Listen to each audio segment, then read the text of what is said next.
Բարի երեկո, ժողովուրդ ջան, ուրեմն նայեք ինչ է կատարվում, հենց հիմա Ստրասբուրգում Փաշինյանը փաստորեն ելույթ է ունենում եւ ինչ անում, նա շարունակում է նախապատրաստել առանձնահատության, այս մարդը ուղղակի զրպարտում է փաստորեն այն ուժերին, ովքեր որ մասնակցում են ընտրություններին, պետք է մասնակցեն, արդեն փաստորեն հայտարարել են էլի զրպարտում է հայ եկեղեցին, որին ինքը անվանում է, որ պատերազմի ուժեր են եւ բոլորը ընդհանրապես դա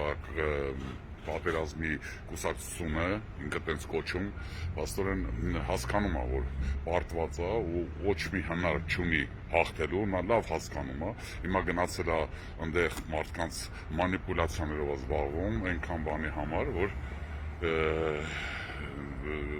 ցույց տա, թե ես ձեր հետ եմ, բայց ինձ ուզում են ինչ-որ ուժեր հանեն, բան անեն, հայ ժողովուրդն է ուզում քեզ հանի,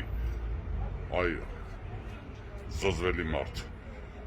քեզ հայ ժողովուրդն է հանելու ու ոչ մեկ քեզ չի օգնելու, ոչ Եվրոպաները, ոչ Ամերիկաները, ինչքան է քո համար գնում ես այնտեղ, լացում ես, խոսում ես, խաբում ես բոլորին, մանիպուլյացիաներ ես անում։ Դրա համար ժողովուրդ ջան, ուզում եմ սա պատկերացնեք, որ իրականում այս մարդը դուրս է եկել հայ ժողովրդի դեմ, ինքը լրիվ խայտառակություն է, էլի, որ Եվրոպական միության սաղ աշխարհի դեմ փաստորեն կայանում է խաբեբայությամբ ազբաղում, մեզ ստեղ խաբեց հերիք չի, հիմա գնացել այնտեղ խաբում, այնքան որ պայի իր աթոռը չի ստացվելու, Փաշինյան չի ստացվելու, չես պայելու ոչ մի բան, դու լուզեր ես, պրծավ քոնը, վերջացավ, քեզ մնացել է 80 քանի օր, փասափուսետ հավաքի, ու